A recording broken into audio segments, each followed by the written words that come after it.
Hello everybody, welcome back to another video. Today I am talking about something that I am super passionate about, and I know a lot of you guys are also super passionate about, and that is women's health and why women should not live the same way that men do.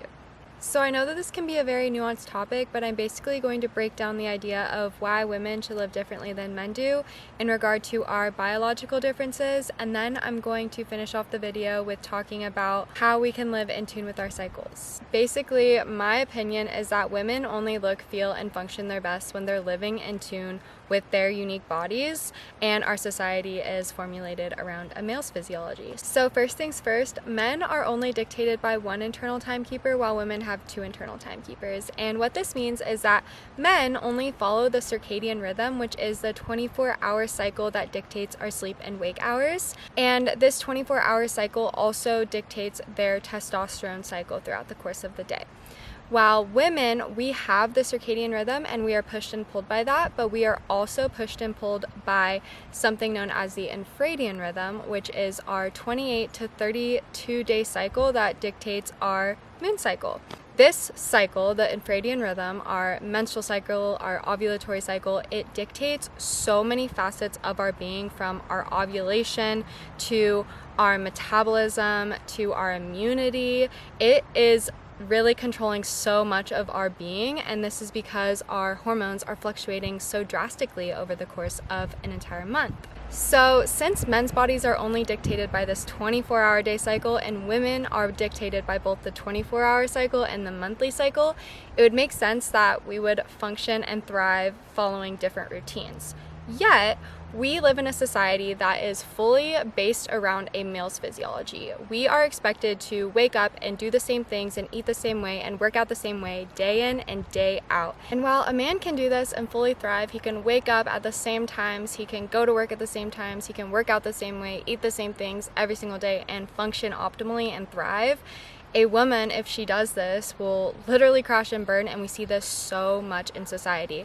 We are expected to wake up and go to the gym at 8 a.m. or at 5 a.m. and then eat the same thing for breakfast or fast until 12 p.m. and then be at work all day and get home at 5 and slow down then, and then go to bed and eat dinner and all of those sorts of things. But a woman's body goes through so many hormonal changes throughout the course of the month. Her hormones are changing so drastically during different parts of her cycle that if she were to follow and do the same thing day in and day out, she would be doing a disservice to her body. And this is true for a lot of people in society. When we are not living in tune with our hormonal cycles, then we can risk a lot of hormonal imbalances. We can risk metabolism issues. We can risk weight gain, injuries, fatigue, all of these things that women are fighting constantly can actually be remediated or just avoided if we were to just slow down and tap into our second internal timekeeper.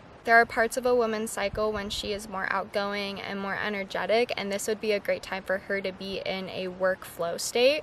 And then there are times of her cycle when her hormones are crashing and she has lower energy and higher cortisol, and this would not be beneficial for her body to be pushing her body. She should be slowing down and turning inwards. And when you are not doing this with your body, you risk burnout and fatigue, and you risk not living in harmony with the Earth's natural cycles. And this is really alarming because this can lead to PCOS and endometriosis and thyroid issues and other complications that are hormonally involved. But this cycle also dictates our immune system, so you risk autoimmune diseases. It also dictates our metabolism, so you risk metabolic issues. You risk so many things when you don't live in harmony with this other timekeeper of yours. I also wanted to touch on the fact that a lot of medications that are given to society are not even tested on a woman's body. They are tested on a male's physiology, and so this is also really concerning when going about taking different medications or following different health recommendations like fasting and those sorts of things. They're not actually done on a woman's body because most research up until the 1970s was done purely on men or postmenopausal women, because we have hormonal cycles and you would have to do research on a woman at the same time each month in her cycle. And since we fluctuate so much, it's less easy for the researchers to do research on us. But I kind of argue with this because men's hormones are actually more fickle than women's hormones are. We have a set rhythm that we follow every month versus men, their testosterone is very fickle. If you put a very beautiful woman in front of them, their testosterone will peak. If their sports team loses, their testosterone will dip. There's a lot of things that can influence a male's testosterone, and while there are things that can influence a woman's estrogen and things like that, it's not as easy to do those sorts of things. It would have to be through like diet and lifestyle rather than just the drop of a hat.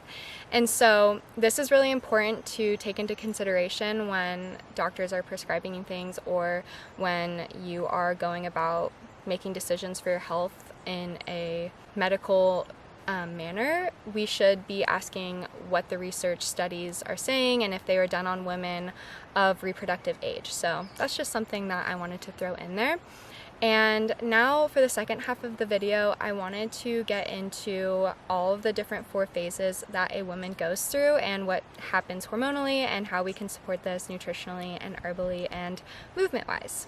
The first phase of our cycle is known as the menstrual phase. It starts on day 0, or the first day that we bleed, and it lasts for about 5 to 7 days. It can be shorter, it can be longer depending on who you are, but right around 7 days is usually the max amount of time. And our menstrual phase is known as our internal winter, and this is because our hormones are at their lowest point. So internally we are less warm since estrogen is a very heating herb according to Chinese medicine. And what this means is that we need to be doing things that are warming to our body and not doing anything that is too cooling to the body. So not drinking cold liquids and choosing to sip on warm ones like bone broth and warm teas. We should also not be pushing our bodies too hard because our resting cortisol is higher. Since menstruation is a naturally inflammatory process, we are literally shedding the inside of our uterus. And so you want to be focusing on anti-inflammatory things like turmeric and ginger, and just eating a very antioxidant rich diet full of a lot of protein to give our bodies the building blocks that it will need to build hormones in the following phase. In regard to movement, we should not be pushing our bodies too strenuously because that would be counterintuitive to our bodies. Since our cortisol is higher, we are naturally stressed out. We're in a stressed out state. We should be resting, and if we push our bodies, this tricks our metabolism into thinking that it needs to conserve energy, and so it can lead to weight gain, it can lead to metabolic issues. And so choosing to do the yin yoga and the slow stretching and the walking during our menstrual phase and just journaling and resting is super productive. You don't need to be going out and pushing your body right now. It's not going to be productive for you. In regard to herbs, I talked a little bit about turmeric and ginger. The other herb I would really recommend is red raspberry, because red raspberry is a uterine tonic, it is astringent, and it is also a very nutritive herb. And so what an astringent tonic herb does is it tones the uterus so that it can prevent any cramping. So if you cramp during your period, red raspberry leaf is great for you. Red raspberry is also full of a bunch of beneficial minerals that will help remineralize our bodies as we bleed out iron and magnesium and all of those things in our bleed. It's great to be taking in remineralizing substances. Since our hormones are at their lowest point during our menstrual phase, we actually are our least hormonal, even though people tend to think women on their periods are super hormonal. This is just not true. And what is really cool about this is that since our hormones are not coursing through our brain is actually communicating its most efficiently. So you are your most intuitive, and this is a great time to shed and release things that are no longer serving you, because you can make very rational, heart-centered, and intentional intuitive decisions because you're not coursing with a ton of hormones that are influencing these decisions. So after your menstrual phase comes your follicular phase, and technically your follicular phase starts on the first day that you bleed, but relatively it starts on the day after you bleed and it lasts until ovulation. And the follicular phase is your internal spring because your hormones are rising and budding and blossoming and starting new again, just like the earth does in the springtime. And this is energetically a great time to start new projects and to become creative, because with that rising of your hormones comes a rise in energy and creativity. And because energetically it's a time to start new things, it would be a great time to go and try a new workout class, or to go to a new coffee shop, or to go just change up your routine. It's a great time to change things up. In regard to movement, since all of your hormones are on the rise, your metabolism is actually lower, so your energy will be higher and you will be more in a line to go and do those more active forms of movement, the more endurance-based movements, so like running and even going out dancing or biking or hiking or swimming, or even for like the longer, harder yoga classes. Those are all really aligned. I really like to use this time to go and try new workout classes because you just have more ambition to try new things, even try new things with new friends. In regard to nutrition during this phase, it's a great time to focus on lean proteins to give your body all of the building blocks that it needs to make those hormones and those neurotransmitters during this phase in preparation for the ovulatory phase. It's also a great time to feed your gut microbiome. So because all of your hormones are on the rise, it's really important that we're making sure our gut microbiome is balanced, because if it's not, there is a subsection of it called the estrobolome, which is responsible for detoxing out excess estrogen. If we're not basically tending to our garden right now in the spring and preparing it, then it will not be ready to deal with that peak sun, that peak estrogen, and it won't be able to recover from that excess, and the excess will just circulate and cause heat problems in the second half of our cycle, like PMS and all of those things. So right now we should be focusing on cruciferous vegetables like broccoli and cabbage and kale and Brussels sprouts and radishes and all of those things. Those are really great at feeding our gut microbes in a really beneficial way. In addition to eating those cruciferous vegetables, we should be intaking probiotic rich foods like yogurts and kimchi and sauerkraut and miso and anything fermented, because those will replenish our good bugs, our probiotics in our gut. In regard to herbs, I really love to incorporate adaptogenic herbs during this phase because it will help my body find balance with the hormones that are happening. Shatavari is a favorite one during this because it has been shown to help with FSH and the development of a mature follicle around ovulation. Another herb that I love during this phase is Chinese white peony. It has been shown to be really beneficial during the follicular phase, especially and particularly because of its influence on FSH in the body. So after the follicular phase comes ovulation, which is arguably the whole point of the menstrual cycle, is to get us to ovulate. Your ovulatory phase is classified as your internal summer because your hormones are peaking, and estrogen is classified as a hot hormone. So internally you are at your hottest point in your cycle, and so doing things to cool your body off is great. So like sweating is an awesome way to release heat, and also doing the ice baths and the cold plunges during this phase can be really beneficial because you are not resting at a higher cortisol point. You're not going to further stress your body out.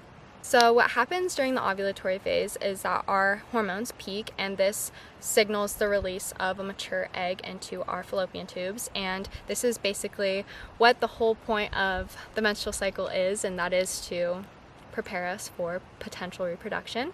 And so this is our peak time. Our energy is at its highest point. We actually physically change and look more attractive during our ovulatory phase. Our confidence is boosted. We smell different to the opposite gender. We release more pheromones. We have heightened sex drives, libido.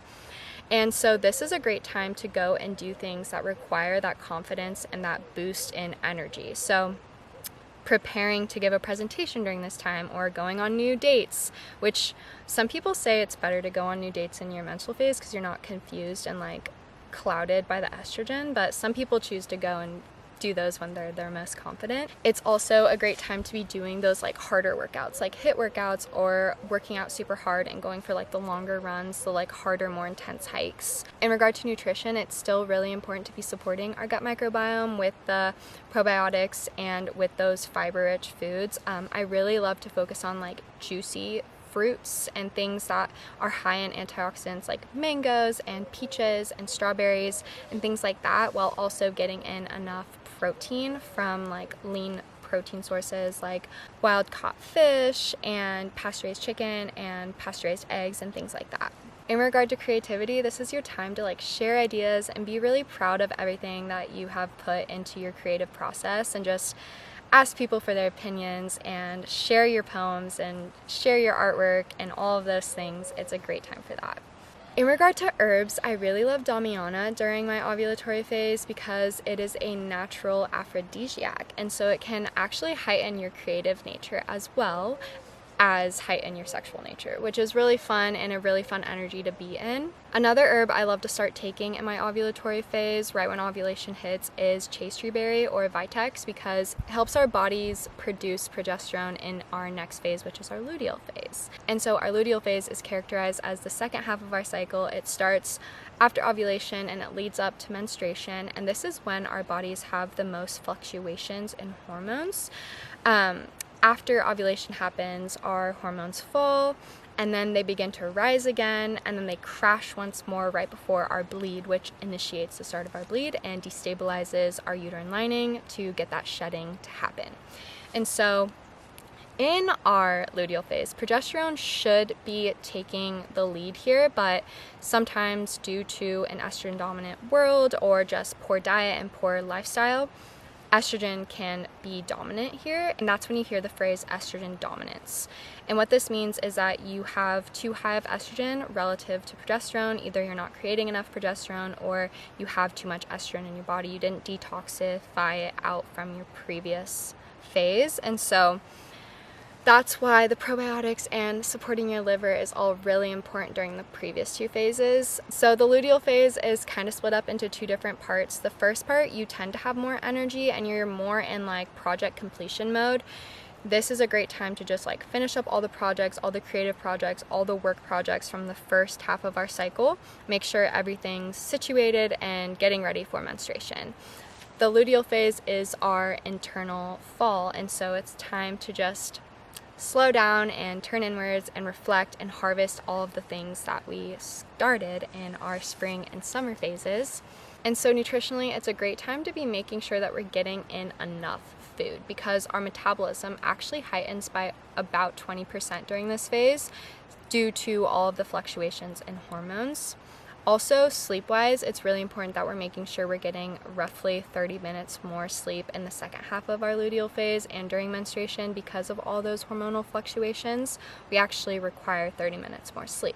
But going back to nutrition, making sure that we're getting in enough carbs from like root vegetables like sweet potatoes, Japanese sweet potatoes, kabocha squash. Also, it's really important to be making sure we're getting in fatty protein sources like grass-fed ground beef and pasture-raised eggs and wild-caught fish. These all contain beneficial omega-3 fatty acids that help prepare our bodies to fight that inflammatory process later on in our menstrual phase. It's also really important to be getting in mineral-rich foods with magnesium and potassium in them, just to make sure that we're optimally hydrated, but also making sure that we have these so that we can prevent any cramping and pain and bloating and discomfort in our menstrual phase. This is the phase when a lot of people experience PMS, like in the few days leading up to our menstrual cycle. And so this is a great time to be paying extra attention if you are one of those people that has that happen. It's a sign from your body that something's off. And so maybe you're magnesium deficient and you need more magnesium, or maybe you are estrogen dominant and you need to be supporting your liver and making sure that you're getting in all of your fiber and probiotics. If you do experience PMS, some herbs that I love are ginger. Ginger can help ignite that digestive fire so that you're not having that like distension and just like bloated feeling. It also is anti-inflammatory, so it's a great herb to include to fight that inflammation that might arise. I would also be continuing to take chaste tree berry or vitex during this time because it will help with the progesterone and making sure you're not estrogen dominant. In regard to movement, in the first half of my luteal phase, I will do the more resistance type of workouts because my progesterone is actually higher, and progesterone helps you build muscle. So now is a great time to be doing those like slower resistance-based workouts like the Pilates and going to the gym. And then in the second half of your luteal phase, when your hormones are really about to crash and you're just PMSing potentially and just kind of lower energy, it's a great time to be focusing more on like the vinyasa flows and going for the long walks and gentle bike rides and maybe swimming, things like that, because you don't want to be further stressing out your body. So taking it slow, turning inwards, preparing your body to rest, and just like reflecting on the past cycle and making sure that you're prepared to shed everything that you need to in your menstrual phase. Energetically speaking, throughout your menstrual cycle, your menstrual phase is a great time to shed and release and plant seeds and prepare for the upcoming cycle. What do you want to let go of? What do you want to invite in? What are your intentions for this upcoming cycle? Your follicular phase is, how am I going to water these seeds? How am I going to bring all of this into fruition? Your ovulatory phase is experiencing that fruition and just being your full embodied creative self. And then your luteal phase is finalizing and harvesting and reflecting and being like, what do I want to take from all of this? What did I gain from all of this? And being reflective and poetic. And yeah, that is why women should not live the same way that men do. We have an internal timekeeper that they do not have, and women only look, feel, and function their best when they are living in tune with the second internal timekeeper. So I hope this inspired you to learn more about your cycle, and if you are inspired to learn more about your cycle, please come back next week because I will be continuing to teach you guys all about your menstrual cycle and being a woman and being cyclical in this life. And I also think it would be really fun if you guys all wanted to comment down below what phase of your cycle you're in. I think it would be really fun to see who's all synced up in the comment section. I'm currently in my luteal phase, and it'd be fun to see if anybody else is going to be synced up with me for the full moon that is about to happen soon. But yeah, I just wanted to say that I love you guys all so much, and I hope you guys are taking care of yourselves and embodying the cyclical, creative, intuitive being that you are. I love you so much, and I hope to see you guys next week in another video. See ya!